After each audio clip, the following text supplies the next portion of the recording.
Hey guys, Mr. Rubo here. Today we're talking about literal equations. And so those are going to be your equations that have multiple variables that we want to solve for one of them.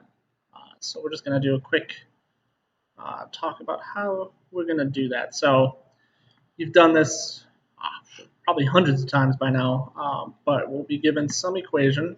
So let's say we have 2x plus 3y equals 12.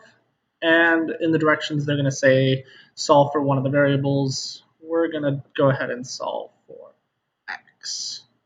So we just isolate x. So there's an x here, no x here, no x here. So let's move the 3y from this side to this side by subtracting from both sides. So 3y's on this side goes away. This one, well, we can't combine it, so I'm just going to leave it as 12 minus 3y. Now, we're still solving for x. We don't want this 2 here, so to get rid of the multiplication, we're going to divide everything by 2. So we finally get x by itself. We have isolated it, so that's exactly what we wanted. And then we can simplify these. So 12 divided by 2 is 6. Well, 3 over 2. We can just leave. Ooh, that was an ugly 3. We can just leave as 3 over 2, and then it's still got the y attached to it. So right there, we've solved pretty basic literal equation. This you've seen a lot, but always pay attention to which variable they ask you to solve for. I asked for x here. A lot of times we ask for y because then it kind of puts us into function notation. But I wanted the x this time just to change things up. Sometimes it's not going to be as straightforward as this one was, where it was 2 steps, right? Subtraction, division. Sometimes we get a little bit more complicated at ones. So let's say we have 5w minus, plus 2z equals 7zw plus 1.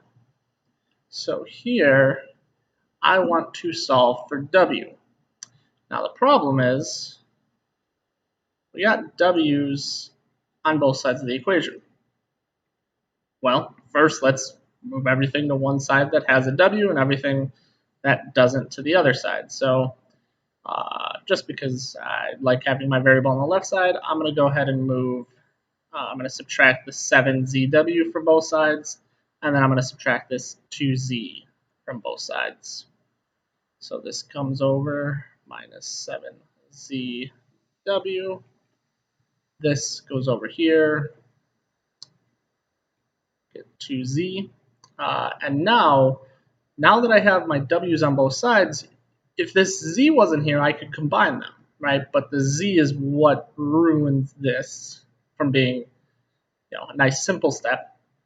But something we can't forget about that students always do is that if everything on one side has something in common, so each term on one side has something in common, you can always factor something out. So both have a w in common, so let's factor that out.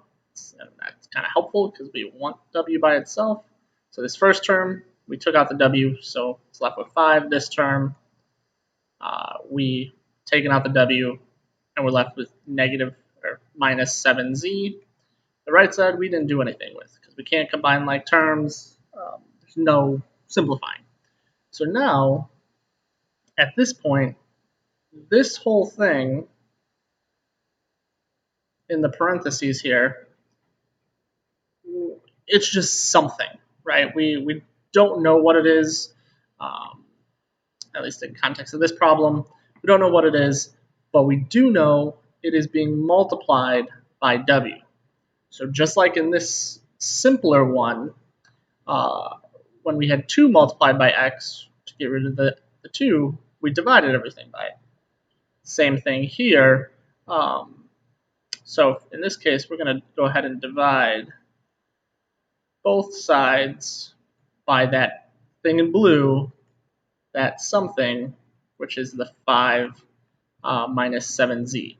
Now, this time, I didn't separate it like I did on this problem because, one, we've got the variables.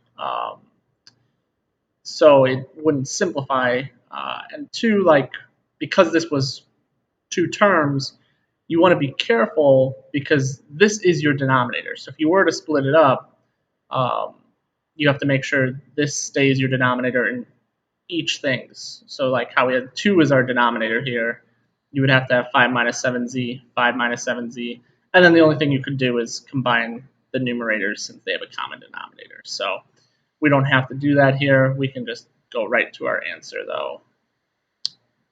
1 minus 2z over 5 minus 7z. And right there, we have solved for z. Like I said, this one was a little bit more tricky, if you will, because of that factoring. Don't forget about factoring. It will help you out when solving for these when we have the variable in multiple spots. Okay? So hopefully you enjoyed. Have a good day.